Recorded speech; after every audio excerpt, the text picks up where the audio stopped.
Bienvenidos sean a el podcast Exterminador, este 8º episodio, y digo 8º porque nos vamos a ir con el 8º pasajero. Héctor Daniel Pérez Aguilera, ¿qué dices? Pues feliz porque vamos a tratar un tema de terror espacial, Ciencia ficción, que es una saga pues bastante, podría decir exitosa, aunque tuvo sus tropiezos, como yo ahorita que estoy tropezando, pero también que tiene un universo que se fue expandiendo como muy como un hongo ahí sin mucho control. Sí. Pero al final de cuentas se expandió y acabó haciendo pues historia en el cine también, ¿por qué no? Así es, el día de hoy vamos a hablar de Alien, de Depredador o Predator, a ver cómo la conocen, y el universo que hicieron en conjunto de Alien contra Depredador, aprovechando que la última película de Depredador está ahorita en cines, todavía me parece que sigue en cartelera. Ha tenido un éxito bastante bueno, considerando que ya es la 15ª millonésima película de esa saga, ahora protagonizada por Elle Fanning. Entonces vamos a entrarle un poquito a estas dos líneas del tiempo que también convergen en algún momento, como en su momento lo hicieron también Freddy contra Jason en el cine de terror. O Leprechaun en el espacio. A Leprechaun en el espacio. A Jason también lo mandaban al espacio en algún momento. Ya siempre hay un héroe de terror que se va al espacio en un cohete espacial. ¿Qué te parece si empezamos con la que da inicio a todo este movimiento que es? Al huevo. Sí, exactamente. Ese huevo baboso y lleno de vísceras, que por cierto el Ridley Scott en alguna entrevista de Making of creo que fue a comprar vísceras de pollo y de res para hacer este primer espanto, este screamer del alien que le salta a la cara. Pero sí, efectivamente yo creo que la película de Alien, fíjate que tiene un origen muy interesante a nivel como de estas producciones de películas que no funcionan y que luego se vuelven como una semilla. Sí, exactamente. Porque Alien realmente le debe mucho al intento de Jodorowsky de hacer Dunas. Ándale. O sea, cuando Jodorowsky quiere hacer Dunas, hace un equipo, su equipo de ensueño, sí, al que él denominó los guerreros de Dunas o algo así, como que quería hacer casi una secta más que un crew. Y en ese crew estaba Dan O'Bannon, que lo había visto Jodorowsky haciendo una película universitaria, que luego se volvió una película más seria, pero con muy poco dinero, llamada Dark Star. Que de hecho, si tú ves Dark Star, yo la vi por pura curiosidad cuando me enteré de este dato, y te recuerda a Odisea del Espacio y a Alien, pero con cero presupuesto. O sea, están ahí unos chavos entre casi cajas con foquitos haciendo la nave.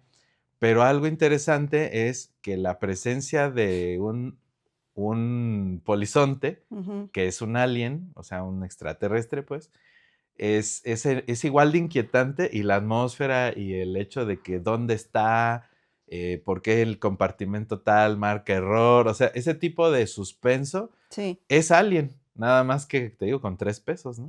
Y al final, no es por spoilear, pero la criatura de Darkstar, pues es una pelota, básicamente el alien, o sea, no había 0 pesos, entonces es una vil pelota que se mueve. Es muy graciosa verla, es muy divertida. De hecho, está pensada como medio comedia, terror espacial. Entonces, cuando ves esa pelota y dices, wow, el proto-alien de Dan O'Bannon, pues flipas cuando ves que invitó a H.R. Giger a hacer la criatura y que hace un diseño hermoso. Para mí, Alien es como de las criaturas más hermosas del cine, hablando de terror de monstruos, pues de Monster Movie. Me parece que es como tan estilizado y bonito, y como la anatomía parece funcional, no sé, es como todo un trabajo. Entonces, como que contrasta mucho cuando ves el primer Alien y es una pelota, así vilmente el monstruo más, ¿cómo decirlo?, mediocre de la historia, ¿no? O sea, bueno, y Rubber, que es como una llanta asesina. Pues. Ya luego hay que hacer un especial de monstruos. Sí. O monstruos extraños. ¿O no? Ándale. Pues sí, como dice Héctor, Alien data de 1979 y está dirigida por Ridley Scott, el histórico Ridley Scott, y justamente pertenece como a esta época de películas, pues sí, setenteras, que como la masacre en Texas se hacía de lo que tenían, o sea, de las tripas de animales muertos, incluso en su momento, como Poltergeist también lo hizo con los cadáveres. Así es. Con los recursos que podían, porque no había quizás tanto dinero, o el dinero que podían llegar a tener se invertía en otras cosas, se tenía que invertir en otras cosas. En Alien, una vez que la ven, si no la han visto, o los que ya la vieron, pues verán que sí, se invertía en otro tipo de elementos, ¿no? Entonces se echaba mano de lo que se podía.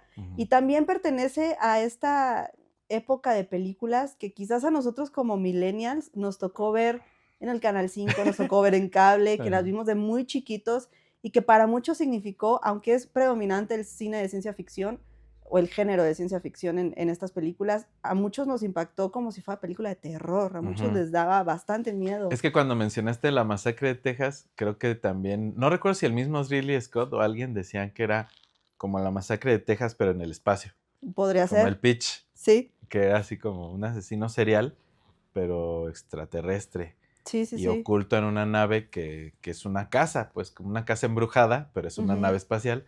Entonces sí tiene los elementos esenciales de un slasher, sí, pero llevado al espacio. Exacto, y ahorita también que dices del slasher y de lo de las pelotas y eso, es muy similar a lo que hacía Halloween también, que pues agarraron una máscara de William Shatner de Star Trek. La improvisación. Exacto, y pues píntatela de blanco y esa va a ser la máscara del asesino y se volvió lo que es hoy en día, ¿no? Entonces también era como de, pues a ver qué hacemos con este ingenio con 5 pesos y pues lo pintamos y ahí lo que salga y pues salió algo bastante bueno, ¿no? Que también hay un vínculo ahí particular con Halloween que ahorita vamos a adentrarnos un poquito más. De hecho, creo que luego la máscara la podía usar cualquiera. O sea, como que le decían al camarógrafo que estaba sosteniendo un tripié, decía, póntela, porque necesitamos ahí que estés parado nada más. Sí. Y muchos se pusieron la máscara, justo como que era una forma de economizar el recurso. Y regresando, ¿por qué Dunas? ¿Por qué Dunas? Porque al final se me olvidó mencionar que justo esta combinación Dano, Bannon, Giger provienen del equipo que invita a Jodorowsky para sus Dunas. Entonces también Alien es, podríamos decir, como de este ensayo seminal que fue Dunas de Jodorowsky, o sea, que sembró muchas cosas. Sí. Tanto para Star Wars mismo, como para incluso Amos del Universo, que pues, no es muy buena, pero ahí está, la película de He-Man. Sí, exacto. y también los diseños de Giger, que de hecho a mí me encantó cuando fui a ver Prometheus o Prometheus, que se rehusaron algunas ideas de Giger que había hecho originalmente para Dunas, pero que al final, creo que por no haberlos vendido un tema, él seguía con los derechos de la creación, o sea, como que no se absorbieron por ninguna productora, entonces él las pudo volver a ofrecer ahí como porque Ridley Scott dijo, quiero estos diseños que eran para Dunas, pero para Alien, ¿no? Entonces como que Alien sí bebió mucho de lo que se logró ese crew soñado de talentos. Al final sí dio frutos. Claro. Y para Dan O'Bannon, que en el making of de Alien, habla de algo que a mí se me hizo muy tierno y muy bonito, porque él estaba muy temeroso de que su peli fuera un desastre. De hecho, él dice que tenía miedo que se viera como una peli de Roger Corman, así, porque él venía de hacer esa peli Darkstar, ¿no? Toda terrible.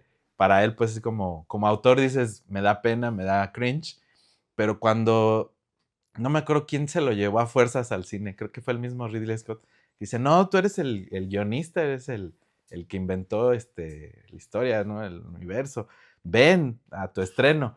Y que conforme se acercaron en el taxi, empezó a ver que la fila ya empezaba como 2 cuadras antes. Y entonces cuando empieza a platicar eso, se le corta la voz y yo sentía así como el ¿cómo se dice? El escalofrío en los pelitos, así, porque sí sentí como tan bonito que él venía muy frustrado y le dio una depresión de meses cuando no se hizo Dunas. O sea, porque él era el creativo en gran medida. Claro, Jodorowsky, pues, pero él estaba como encargado de esta parte de lo creativo, del guión, de toda esta confianza que además ahora parecía que iba a llegar a la gran industria y no lo logró. Imagínate el bajón del que venía. Y cuando se estrena Alien, inusitadamente está la fila de 2, 3 cuadras y narra cómo eso lo hizo como creer en que sí era posible los sueños. Entonces dije, qué bonita historia. de éxito de Dan O'Bannon. Exacto, yo creo que, a ver, tú me sabrás decir, tú que eres estrella, cineasta, figura emblemática del cine de michoacano. Ponme, no sé tronar los dedos, Baldonic, aquí. Ponme un foley. Con estrellitas.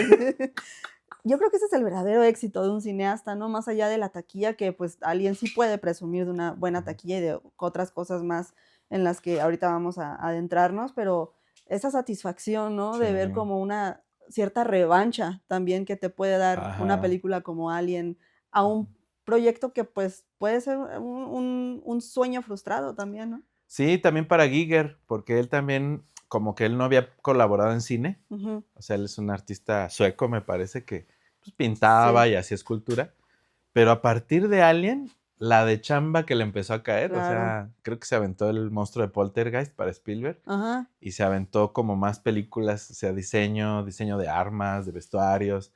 Creo que hasta le hizo un micrófono a la banda Korn, a esta banda de power metal, o de new metal.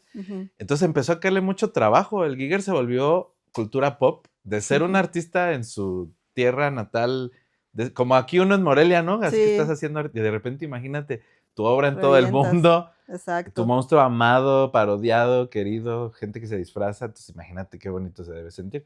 Además, para Giger, pues fue también una forma de que en su tierra natal, pues hasta le pusieron el gobierno me parece que colaboró para hacer un museo. Ahí hay un museo de Giger que tiene toda su obra. Y, o sea, de repente ya eres artista top, ¿no? Claro, eso está padrísimo porque ahorita mencionabas Star Wars y justamente Alien va un tanto de la mano con Star Wars y con el éxito que significó la Guerra de las Galaxias en el cine también, que marcan, dejan una pauta que el cine de entretenimiento o el cine que también entretiene a las masas o que llega a grandes poblaciones, también puede ser reconocido por la crítica y puede ser reconocido por los premios incluso. Sí, a Alien le fue muy bien. Sí. Alien está protagonizada por Sigourney Weaver, una actriz que venía de teatro, que ya había hecho sus pininos en películas, pero que no era una estrella de cine, no era tan conocida. De hecho, el personaje de Ellen Ripley, que es un emblemático y es un histórico del cine, fue ofrecido, estaba contemplado para Meryl Streep, que en su momento no pudo. No me imagino a Meryl Streep con una ametralladora. Es que imagínatela con los fierros puestos aquí encima de Ripley. Y también para Helen Mirren, que también fue otra ella sí me la imagino. Sí, ella es una badass, Helen Mirren, pero terminó yendo a Sigourney Weaver, que es este personaje que la cimenta como estrella de cine, que incluso le da una nominación al Oscar. Ahorita vamos con esa película, con Alien 2, de James Cameron, pero que también Ellen Ripley, ahorita que mencionábamos a Halloween, tiene cierto paralelismo con Laurie Strode de Jamie Lee Curtis. ¿Qué pasa? Que al ser Alien también una película que intersecciona con el horror o con el terror, además de la ciencia ficción, Ellen Ripley se vuelve esta tipo de Scream Queen también, esta figura emblemática dentro del cine de horror. ¿Y qué pasa con el cine de terror, el cine de horror y sus Scream Queens? Que sin quererlo quizás o sin plantearlo así, sin abanderarse de nada, terminan siendo íconos feministas. The Last Girl también. O sea, es la última chica que enfrenta la Final Girl que enfrenta al monstruo, ¿no? Exactamente, la que sobrevive después de toda la masacre, que siempre suele ser una chica. Raramente ocurre que son dos, como en Scream, por ejemplo, con Neve Campbell y Courtney Cox.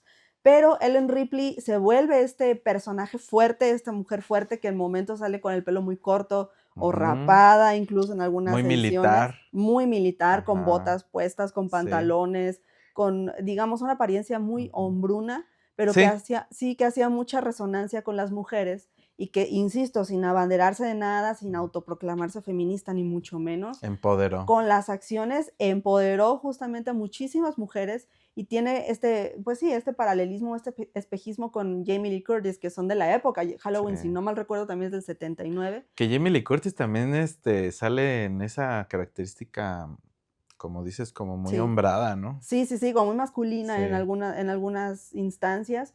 Y entonces Ellen Ripley de Sigourney Weaver y Sigourney Weaver se vuelven estos personajes o estas figuras tan emblemáticas, no nada más del cine de género, sino también del cine que proyecta y representa, refleja a las mujeres en estos sitios de poder y en estos sitios de lucha y pelea hasta el momento. Y yo creo que para el fin de los tiempos. Sí, se volvió una tendencia a usar esta mujer que pelea, que logra.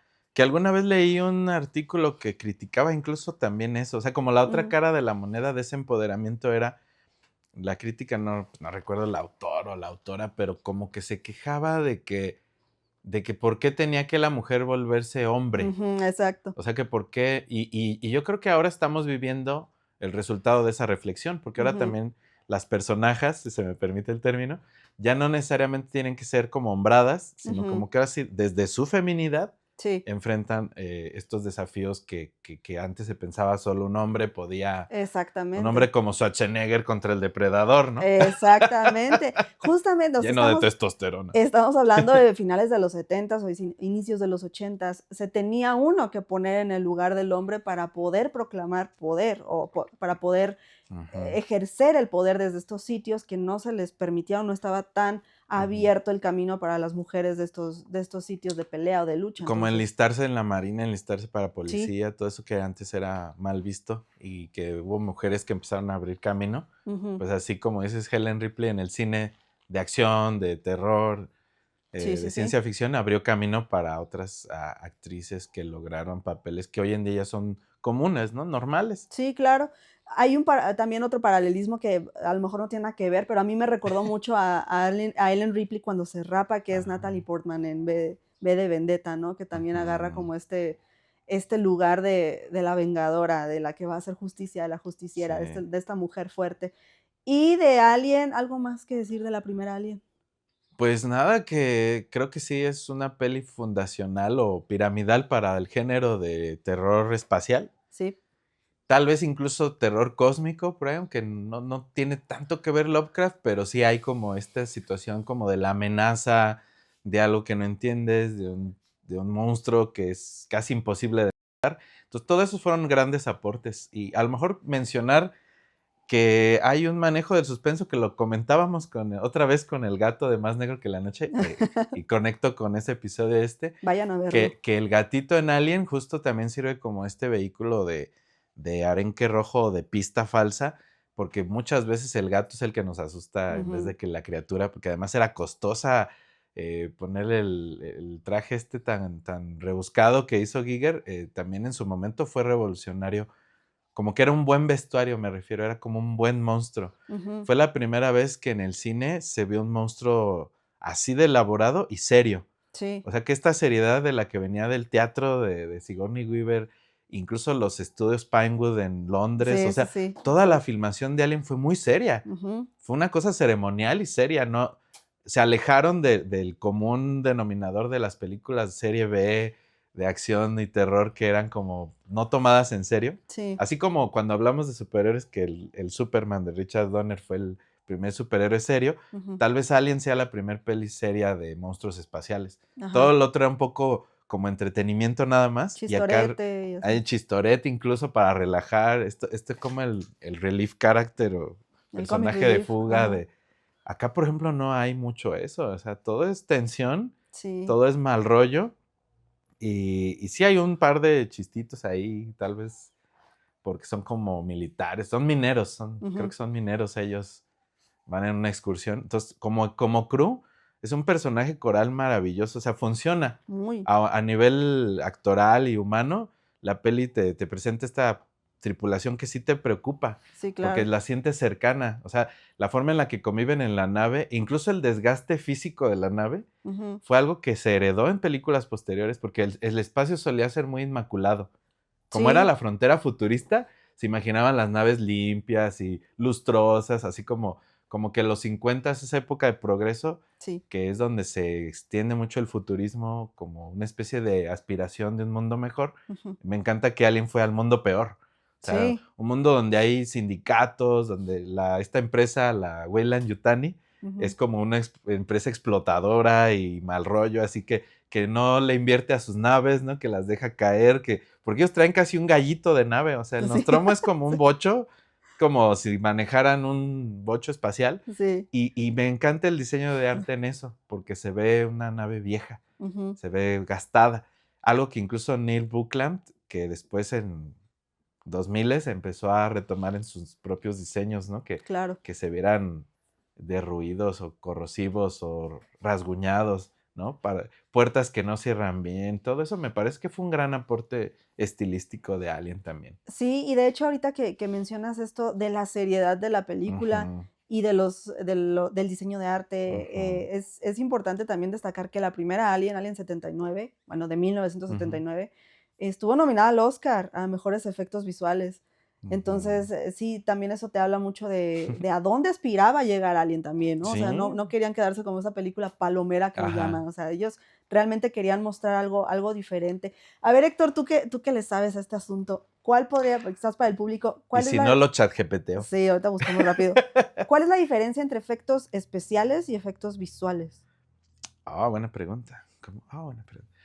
Pues lo que pasa es que yo creo que lo digital vino a hacer esa diferencia más grande, pero en otras épocas antes de lo digital, antes del CGI, como es el caso de Alien, es que había efectos como de postproducción, ¿no? Entonces, efectos visuales, como decir que eran efectos que se añadían solo en el filme, visualmente, después. Y efectos especiales como los prácticos, o sea, los que sucedían frente a cámara. Entonces, como esos no se generan de pura imagen, sino con herramientas, maquinarias, cables, hilos, aire comprimido, todo eso, pues como sucede en el set, ¿no? Y los otros suceden posteriormente, como en el caso de Alien, pues podríamos decir el vuelo de la nave, pues un efecto visual, pero el efecto especial sería el monstruo como tal que le sale de la panza ahí. Emblemática imagen. Emblemática, que además sí fue multiparodiada también. Yo creo que, fíjate que es que la peli fue muy innovadora.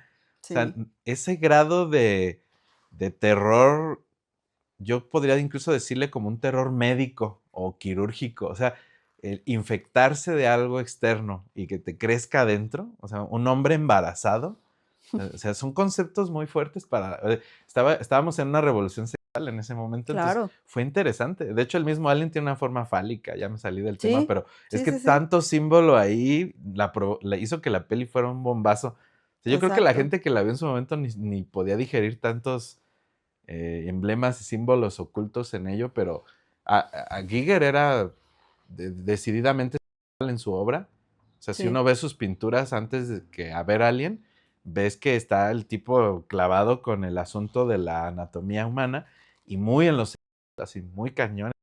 La misma nave, todo es muy fálico, ¿no? Claro. Y también el asunto de los huevos, todo eso, la nave es como una especie de entraña. Sí. Todo en Alien es muy así como... Entonces todo eso, yo creo que en su momento, efectos especiales, era maravilloso. O sea, no habías visto ese nivel de producción. De hecho, recuerdo un detalle de Making of, que también son unos niños, que los astronautas que entran a la nave eran niños disfrazados de adultos. O sea, como que les hicieron un trajecito que se viera como si fueran pequeños adultos porque el set no cabía. O sea, una cosa así de que para que se vea enorme la nave aquella de estos monstruos alien, tienes que poner a los astronautas más pequeños y que entonces disfrazaron niños. O sea, a ese nivel los efectos especiales de Alien muy buenos. Exactamente, y pues dado el éxito que tuvo la primera Alien, tuvo una secuela en 1986, dirigida por James Cameron, ya que pues también un histórico que creo que ya en ese entonces ya venía de Terminator, si no me recuerdo. Yo pensé que ya venía de escribir su primer boceto de Avatar. Por Titanic. Porque él asegura que Avatar lleva añísimo. Sí, yo creo que desde que hizo Alien se le antojó hacer a lo mejor andaba por ahí, ¿verdad? Su propio universo. Sí, le sembró la idea, yo creo también. En 1986, James Cameron's Aliens, o Los Aliens de James Cameron, la segunda película que además retoma el personaje de Ellen Ripley por Sigourney Weaver, y que ya le da la nominación al Oscar a Sigourney Weaver, a Mejor Actriz por esta película.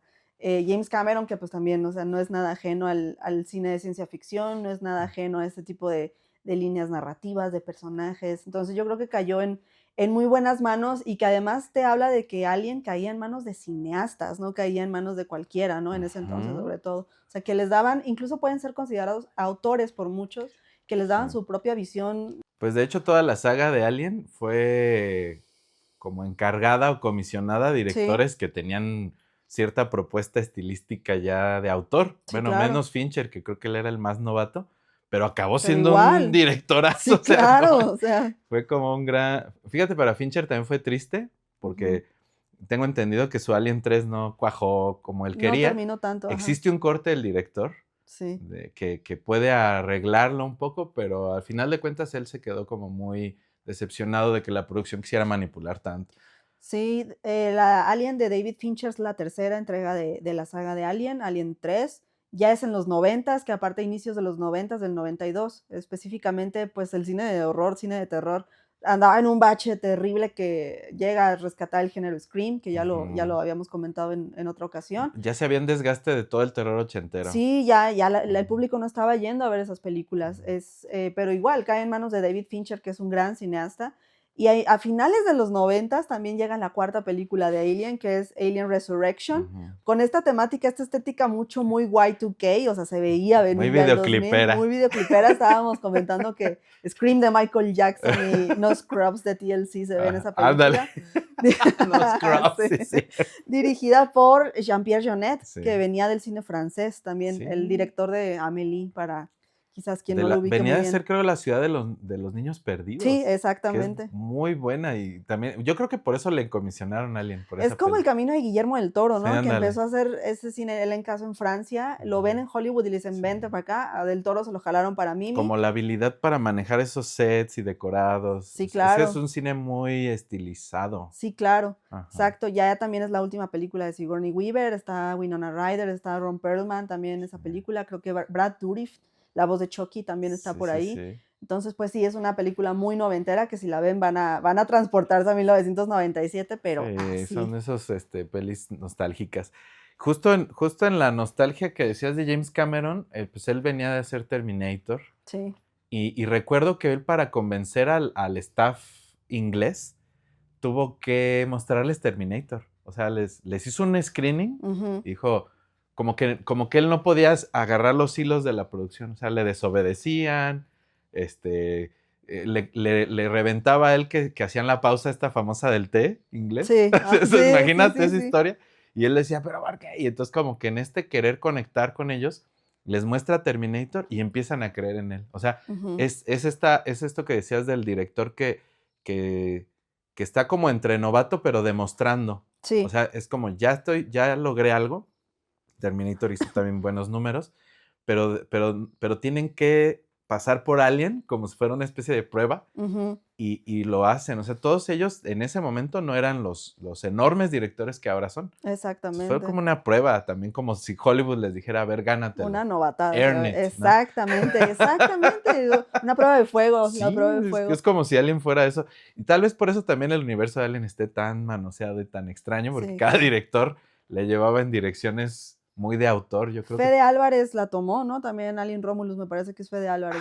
Fíjate, otro caso igual, donde Sam Raimi le confía su Evil Dead, pero él venía de hacer cortometrajes. Sí. Imagínate, o sea, a ver, ¿qué tienes que hacer, muchachito? Como si fuera alguien un catalizador de, a ver si eres buen director, sube como la espuma o ahí quedas. O quedas, exactamente. Y no ha pasado. Podría ser que Alien fuera una plataforma, ¿cómo se llama? Un trampolín. Ándale, exactamente. Es como raro. Es como bien. México para muchos cantantes latinoamericanos que vienen aquí. ¡Pum! Saltan. Si la haces en México, ya la hiciste. Ajá, en el pop de aquí. Pues nada más recordar que Alien se vendió como en este pitch que me recordaste ahorita de James Cameron, que venía que quería hacer este Alien más para pasar a Depredador. Sí. Este cine testosterónico. Fíjate que el James Cameron también la vendió el pitch como que dijeron Aliens. O sea, le agrega una S en un pintarrón, haciendo un pizarrón, me imagino, y los ejecutivos, más monstruos, ¿no? Sí. Así como, porque esa era la tendencia de la 2. O sea, vamos a hacer secuela más. Significaba más. O sea, si tenías un monstruo, era 2 monstruos. Ajá. Si tenías una explosión, era más explosiones. Entonces él nada más agrega la S. Y cuenta las malas lenguas que además le puso un signo de pesos. Y que entonces pues los ejecutivos otra vez fliparon, ¿no? Así dijeron, estamos dentro, porque tenía la visión tan comercial que fue como el caso de Joel Schumacher con Batman. Solo que a él sí le salió bien. O sea, lo hizo jugueteable. Exacto. O sea, toda la Alien 2 o Aliens es jugueteable. O sea, creó nuevas naves, vehículos, o sea, todo lo que aparece en la película se volvió un accesorio. Sí, y eso fue el gran éxito de Aliens. Exactamente. Como peli de terror y acción funciona, pero dejó de ser misteriosa y terrorífica y se volvió full acción. Merchandising. Que bueno, para cambiar de tema, es un tanto la esencia del Depredador. Platicamos con Baldo, decía que nuestro querido productor, que justo el pitch de Predator fue, es como Alien, pero con Rambo o versus Rambo. Entonces, sí. Imagínate los ejecutivos, ¡sí, estamos dentro! Sí, claro. Desde que ves el tráiler lo pueden buscar en YouTube, La Casa de Fede Álvarez, exactamente donde comenzó él como sí, a mostrarse.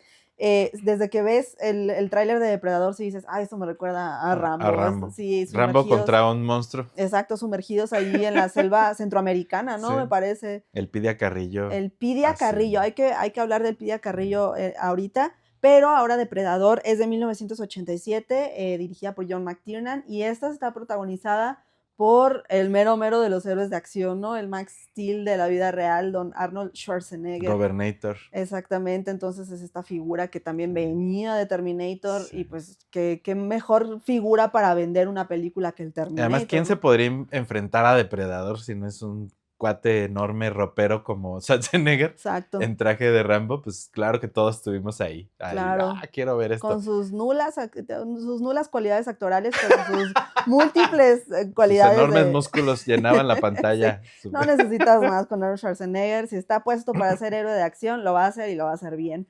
Y precisamente estaba coprotagonizada por el Pidia Carrillo. ¿Quién es el Pidia Carrillo? Porque se habla mucho. Creen que los únicos actores mexicanos que han llegado a Hollywood son Salma Hayek, Diego Luna y Gael García.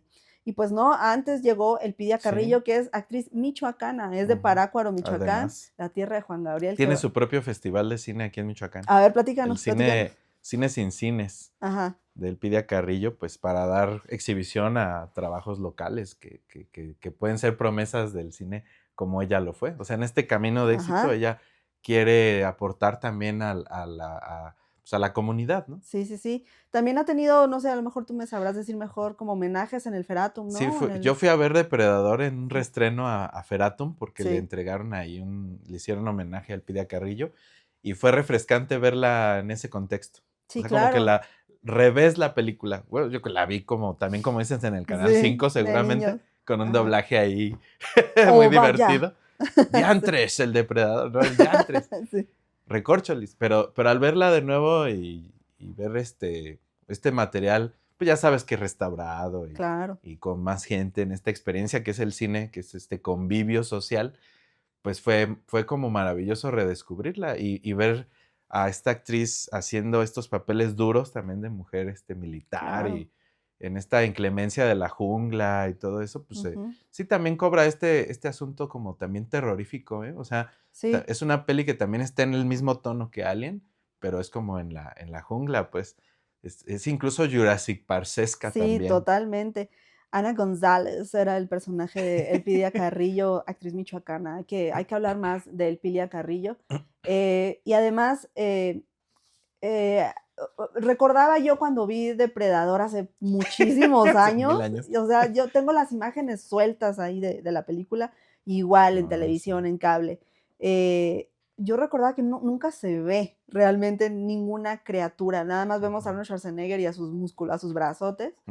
Entonces, eso recuerdo, por ejemplo, el proyecto de La Bruja de Blair, que nunca vemos a la figura, a la amenaza. Entonces, eso crea incluso más miedo, ¿no? Sí, es que ese es el suspenso al que me refería, que era como tomado del primer Alien.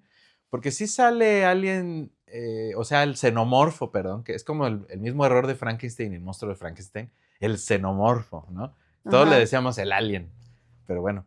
Este monstruo también sale poco en pantalla, yo creo que sumará unos 3 minutos en pantalla de toda la película. Y lo mismo pasa con el Depredador, que por tener un traje invisible, ¿cómo se dice? En producción sería como muy beneficioso para la producción. Sí acaba mostrándose un poco, pero efectivamente sí es un sigiloso y misterioso personaje y lo hace más terrorífico. Además, estos trofeos que tiene en su nave... Creo que es como cuando empiezan a conectar con el universo de Alien, porque cuando ves el interior de la nave, te das cuenta de que este monstruo no es un salvaje, sino que es una tecnología más avanzada que la humana, que sus armas están a muchos años de avance tecnológico y que además tiene trofeos de muchos planetas cráneos que hay cráneos ahí de diferentes monstruos, entre ellos la cabeza del xenomorfo, te quedas así. O sea, este cuate mató a un xenomorfo como en un domingo, entonces este es badass, ¿no? Es más malo que el xenomorfo.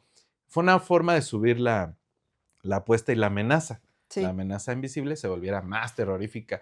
Hablando de michoacanos, pues Galo Olivares, fotógrafo de Alien Romulus, también michoacano que llegó a sí, Galo Olivares, el fotógrafo underground de Roma de Alfonso Cuarón, que de ahí es a donde brinca Alien, bueno, a otras películas y termina ahora en Alien Romulus. También, de hecho, Depredador, ahora que lo mencionas, también tuvo un éxito considerable en taquilla, porque pues venía con esta figura de Arnold Schwarzenegger, y también tuvo éxito con la crítica y con las premiaciones, que también tuvo una nominación al Oscar a mejores efectos visuales, justamente. Sí. El asunto con los músculos que mencionabas también nos recuerda que Jean-Claude Van Damme, que también por esos entonces era superestrella ahí, o tenía pues ya como esta rúbrica de la acción y del músculo, ¿no? De este testosterónico cine, pues también casteó para Depredador, pero no quedó por la altura. Es chaparrito. Y bueno, y es que también el asunto de Depredador es que este universo se extendió en acción, en acción y terror, y los ejecutivos, como sabemos, son gente que como que si les llegas con la idea de que promete mucha venta, pues decidieron enfrentar a Alien contra Depredador en algún punto de la saga, haciendo más revoltura todavía el universo de uno con otro, y ahí hubo 2 entregas de Alien contra Depredador. Yo las vi en su momento, pero sí puedo decir que es como este cine de entretenimiento, ahí sí, ya sin mucho aporte a lo mejor de valores cinematográficos o actorales, pero son divertidas y es algo que queríamos ver. O sea, como Freddy contra Jason, que no sabíamos que lo necesitábamos, pero ahí están estos 2 slashers supernaturales enfrentándose. Acá los 2 grandes monstruos de los 80s pelear entre sí, pues era como simplemente un medir. Sí, claro. Era lo que el público quería ver y ya. Sí, porque nos rascó la comezón. Freddy contra Jason es del 2003 y la primera Alien contra Depredador es del 2004. Está dirigida por Paul W.S. Anderson, que venía de hacer la primera Resident Evil.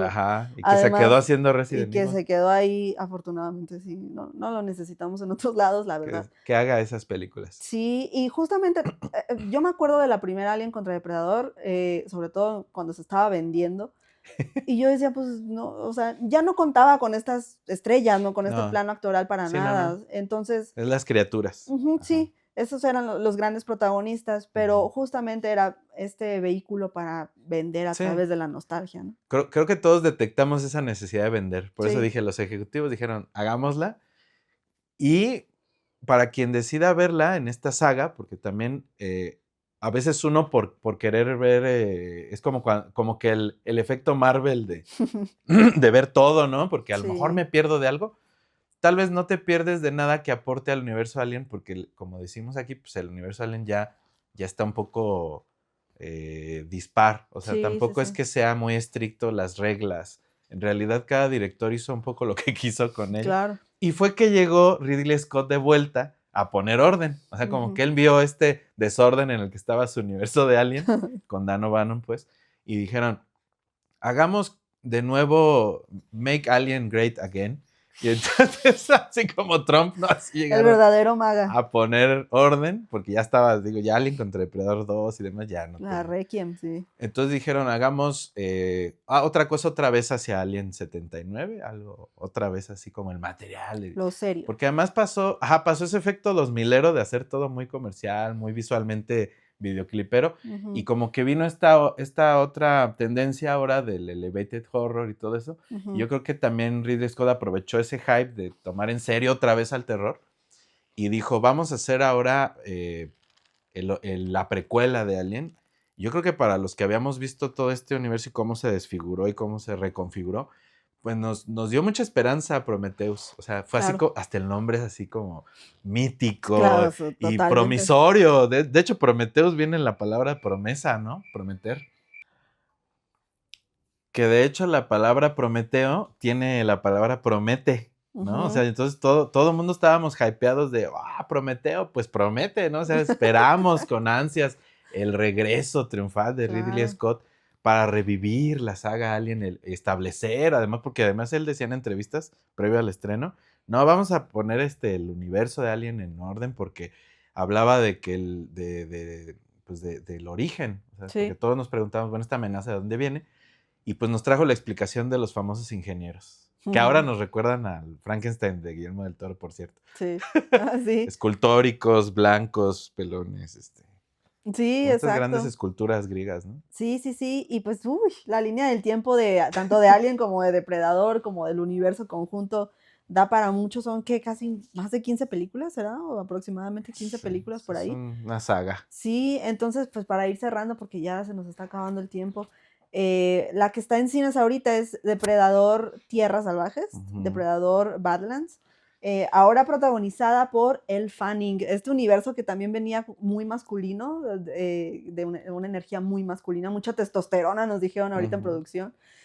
Ahora vira hacia Elle Fanning, que además está construyendo una carrera bien interesante. Para a lo mejor quien no la ubique tanto, es la hermana de Dakota Fanning. Y pues al ser también esta actriz que muchos reconocen porque es la niña de Babel, la película de Babel de Alejandro González Iñárritu, la que se pierde en el desierto con Adriana Barraza, ahora está construyendo una carrera que va de una película como Depredador, que es un blockbuster que espera mucha recaudación de taquilla, pero que también está por estrenar Sentimental Value de Joachim Trier, que se estrenó en Cannes, que está sonando a Elle Fanning para una posible nominación al Oscar. Entonces te está mostrando esta actriz dual que le da tanto al cine de entretenimiento como al cine más, entre comillas, elevado, o el cine de arte, o el cine con una propuesta más independiente, artística.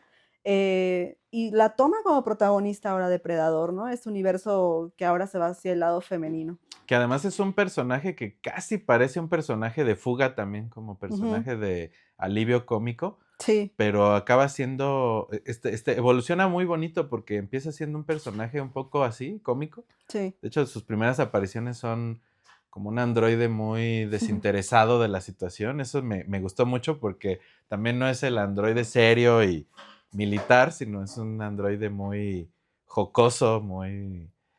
que no tiene, como no tiene miedo por perder la vida, pues le da para hacer comedia, pues. Pero acaba siendo un personaje también fuerte y indispensable y que nos enseña como los valores, curiosamente, o bueno, es que también muchas pelis lo han hecho, pelis de robots, donde el robot es más humano que el humano. O sea, también acaba dándonos esa cachetada con guante blanco de que la humanidad luego somos los inhumanos. Aunque en Badlands, realmente, si mal no recuerdo, creo que no hay ningún humano. Okay. Pues eso también nos permite una libertad, a lo mejor en cierta violencia que sucede dentro de la película, sin mucho, como decirlo, pecado, porque también ahora es como en este tema de la cancelación y demás, como que la peli también se protege diciendo, vamos a hacer escenas medias violentonas, pero todos son androides, entonces no hay mucho problema, es como Transformers, que si se arrancan un brazo o la cabeza, no importa, la clasificación no sube porque son robots. Exacto, pero es una licencia ahí muy extraña, ¿no? Porque son, o sea, es un androide, pero es pues obviamente toda la figura, exactamente, o sea, estás destruyendo un humano, pero en realidad no es humano, pero, o sea, guiño, te da la guiño, trampita, exactamente, y te deja a ti como espectador también, pues sacar como, pues, mucho instinto, mucho impulso ahí. Y a lo que vas a ver Depredador, o sea, porque como bien dijiste, en esto de la testosterona, pues uno ve Depredador y esperas, hay una cierta cuota de violencia a cobrar, ¿no? Que llegas y quiero esto, y si no te lo dan, pues... De hecho, el androide de esta chica justo está a la mitad. O sea, de entrada ya está roto. Pero algo interesante en esta también es que, así como humanizan al robot, también humanizaron al depredador, cosa que no todos han visto con buenos ojos. Porque este monstruo amenazante del que hablábamos, que ni sale mucho, que es, ¿cómo se dice? Misterioso y de repente te muestra la gran amenaza que es, en esta película resulta ser alguien querible, que tiene familia, que de hecho por ahí leía que está interesante la decisión de que el casco casi no lo use para poder ver sus ojos. Claro. Cosa que lo humaniza en exceso. O sea, estás viendo sus expresiones faciales. Bueno, además el CGI de hoy en día versus el practical effects del monstruo depredador de antes, que era casi una marioneta como tipo Jim Henson, pues ahora es... Que de hecho Stan Winston hacía esos efectos, más bien los de Alien.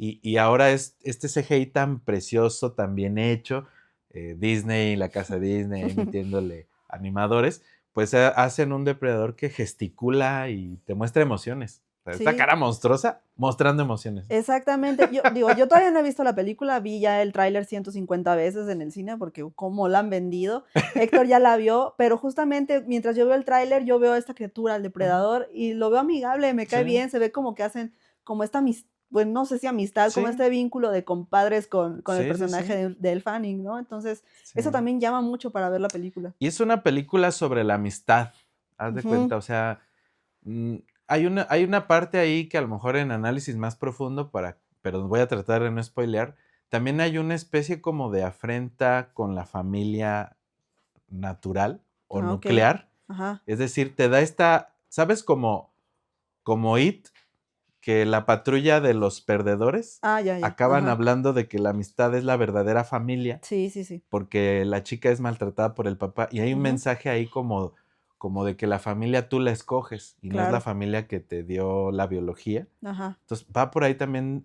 Badlands de Depredador, porque hay un asunto con los papás bien intenso. O sea, no spoileo, pero sí se siente esto de... Incluso la misma androide habla de madre. ¿Qué es madre? Pues la corporación que la creó. Exacto. O sea, la Weyland-Yutani de Alien, y es ahí donde entra el universo Alien.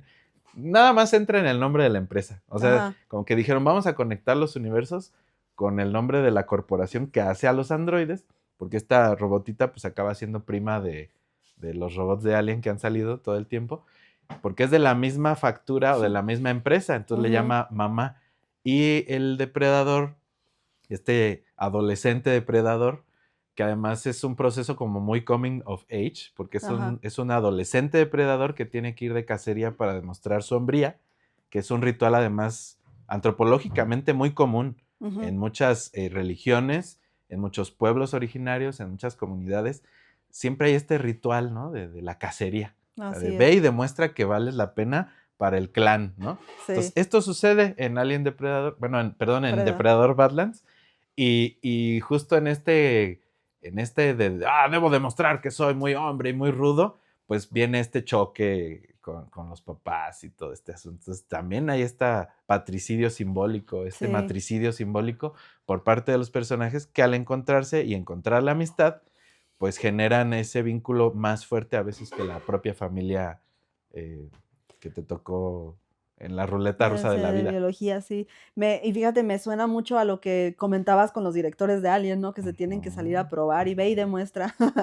Y está padre porque también en una saga de películas, en este caso las dos, tanto de Alien como de Predador, que ya tienen tantas películas y tantas versiones y tantas ediciones, se desgastan las fórmulas, ¿no? Y llega un momento en el que el público también ya está harto, ya está cansado porque sienten que ven lo mismo u otra vez ver la misma línea. Entonces, este tipo como de giros de tuerca que refrescan a las sagas, que refrescan la línea narrativa, que refrescan a los personajes, que se mantienen a lo largo de las películas, pues también son importantes, también porque conquistas nuevos públicos, conquistas a nuevas audiencias que a lo mejor todavía no nacían en los 70s, 80s o no les tocó verlas en el Canal 5 como sus tíos aquí, o sea, que ya no estuvieron en esa época. Es que este depredador básicamente es nueva masculinidad. O sea, este nuevo depredador ya no es ese que se enfrenta con Arnold Schwarzenegger, que solo es malo y que solo es amenazante, sino ya te habla de por qué debe ser así de amenazante, porque su tribu se lo exige, su cultura. Entonces este es el choque cultural que sí, revitaliza la saga, sí. Muchos fans, obviamente, de la vieja escuela pueden decir, ¡ay, me afeminaron a mi depredador! Exactamente. Habrá muchos que no van a estar nada de acuerdo con estos giros, ni mucho menos. Pero esta feminidad es positiva, yo la veo positiva. Pues es un personaje complejo. El depredador ya no es un monstruo, es un personaje complejo. Y hay un hombre diciéndolo, ¿eh? Es que justamente también, así como hay personas que le van a dar la espalda, habrá otras personas a las que llame, entonces creo que se compensa también en la cuestión de audiencias y se diversifica también la saga, yo creo, ¿no? O sea, se sale de la línea de siempre. Y Romulus ya lo había probado. Ese screening test de público ya lo había hecho Romulus, porque también en Romulus está también esta situación como de amistad, o sea, también está muy Stranger Things el asunto de que los chavitos se van vamos a ver qué encontramos. Esa sensación como del personaje coral que tuvo Alien en el 79, que eran adultos, que sindicalizados, quejándose de la chamba, problemas adultos, ¿no? Sí. Ahora eran los chavos que oponiéndose al sistema, siendo punks, se van a una nave que está prohibido ir. O sea, es como más esta incursión, como estos videos de que se meten los chavos a edificios. Ajá. Que están prohibidos. Esos videos de exploración urbana. Así se siente Romulus y también para revitalizar con este público, o reconectar, ¿no? Sí, claro. Porque el público viejo vamos a ir nada más para ver al monstruo. Vamos. Sí. Y pues ya para ir cerrando con el tema, ¿con cuál te quedas? ¿Alien o Depredador? Eso es como, solo hay dos tipos de personas. Sí. Un refresco de cola o el otro. Sí, yo creo que el asunto con los dos monstruos es que a mí me gusta mucho estilísticamente el Alien. Ajá. Creo que es como una obra de arte así que se mueve. O sea, me encanta la anatomía del monstruo. Sé que es una saga que ha tenido sus tropiezos, pero me encanta esto de los directores, los grandes directores que han tomado la saga. Entonces, sí, yo creo que en mi caso gana Alien, pero Depredador, pues claro que también es un icono así. Sí. Que es indiscutible. Mencionaban por acá en la producción el ingeniero Valenzuela. Saludos. Que también recuerda estos choques de titanes como King Kong y Godzilla. Ándale, exactamente. Es algo así, o sea, es como si King Kong fuera Depredador y Godzilla el Alien, ¿no? El Alien, ajá. Y sí, efectivamente hay bandos, ¿no? Pero sí. Bueno, ahí que el público nos escribe en los comentarios quién es quién, ¿no? ¿A quién le van ustedes si se enfrentan en una tercera entrega de Alien contra Depredador? Si son Team Alien o Team Depredador. Que ya se van a enfrentar como en Twitter, ¿no? En X. A tuitazos. Ya para revitalizar la saga van a... Ahí el Alien posteando cosas y el otro ahí. Sí, a través de redes sociales. Sí, yo también me inclino un poco más hacia Alien, aunque Depredador creo que también es como un muy buen escaparate para sacar el impulso humano, digo yo, como para saciar esa necesidad como de pelea, de instinto. Entonces yo creo que las dos películas... El cazador. Sí, exacto. Las dos películas tienen bastante valor, pero pues sí, yo me quedo un poco más con Alien. Y pues muchas gracias, Héctor Aguilera. Gracias, Anaí Vargas, por esta charla. Y pues esperamos que quienes nos vean nos comenten si les pareció alguna de estos temas y a lo mejor hasta nos pueden aventar ideas ahí. Oye, ya que hablaste de esto, ¿por qué no se avientan ahora el Godzilla? No sé. Godzilla King Kong. Porque hay sagas de monstruos para echar para arriba, pero también otros temas. La verdad es que el podcast Exterminador pues también busca ampliar horizontes en otros cines, no nada más en el comercial, pero bueno, estamos aquí ahorita porque está en cartelera. Está en boga ahorita. Muchas gracias a Redes Online por auspiciarnos este espacio, a Fotoviva también, un abrazo, y pues estaremos próximamente viéndonos en una nueva edición del podcast Exterminador. Chao.